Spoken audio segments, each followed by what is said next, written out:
Agad-agad daw magkukonvene ang Senado bilang impeachment court sa sandaling iakyat ng Kamara ang Articles of Impeachment laban kay Vice President Sara Duterte.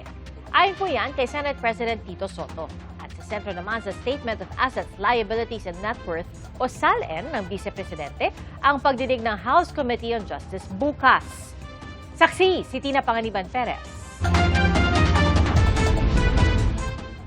Hawak na ng House Committee on Justice ang ilang statements of assets, liabilities, and net worth ni Vice President Sara Duterte.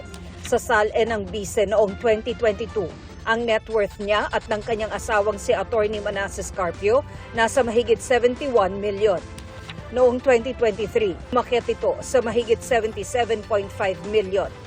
Umakyat muli ang net worth ng mag-asawa noong 2024 sa mahigit 88.5 milyon pesos. Nagdeklara rin silang mag-asawa ng business interest sa ilang kumpanya, kabilang ang GenCorp Industries Inc., kung saan idineklara ni Duterte na stockholder siya mula 2021 hanggang 2024. Pero sa dokumentong ibinigay sa komite ng Securities and Exchange Commission o SEC, hindi nakalista si Duterte bilang stockholder ng naturang kumpanya. So, ibig sabihin, either hindi po talaga siya stockholder or stockholder po siya pero hindi po linista ng kumpanya ng GenCorp, no, sa SEC. So, ibig sabihin, either the Vice President perjured herself in this particular statement in the SALN or GenCorp Industries perjured themselves. Pinasabpina para sa hearing bukas si SEC Chair Francis Edralin Lim. Gayon din si Ombudsman Jesus Crispin Remulla para sa SALN ng Vice mula nang umupo ito sa gobyerno noong 2007 hanggang sa kasalukuyan. Isa pa sa mga sinampina si dating Senator Antonio Trillanes IV. Tetestigo siya tungkol sa mga umano'y bank account ng Vice at kanyang amang si dating Pangulong Rodrigo Duterte. Kasabay niyang sinampina si Anti-Money Laundering Council Chair Eli Remolona Jr. na tetestigo naman sa mga iniulat sa kanila na covered at umano'y suspicious transactions na kinasasangkutan ni VP Duterte at ng kanyang asawa.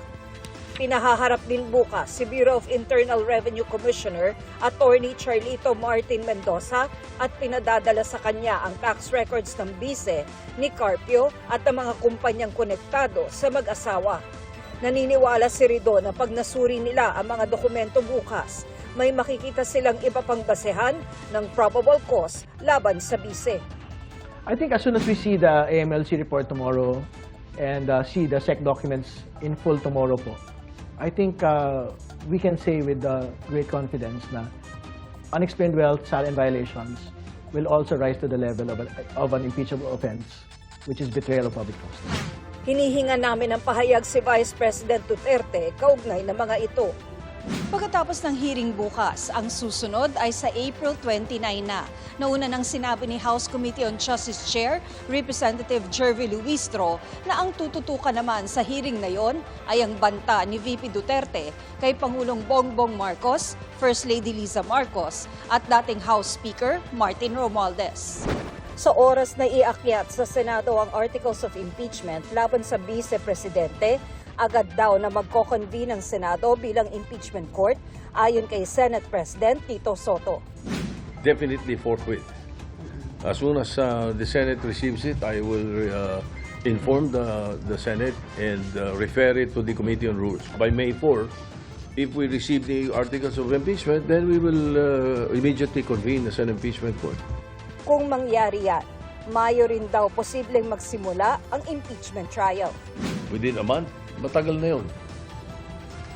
Matagal na yun. Ako, tingin ko, in a matter of 2 weeks, more or less, 2 weeks, siguro nakahanda na yun. Panukala ni Senate President Pro Tempore Ping Lacson mula alas 2 ng hapon tuwing Lunes, Miyerkules at Biyernes ang trial.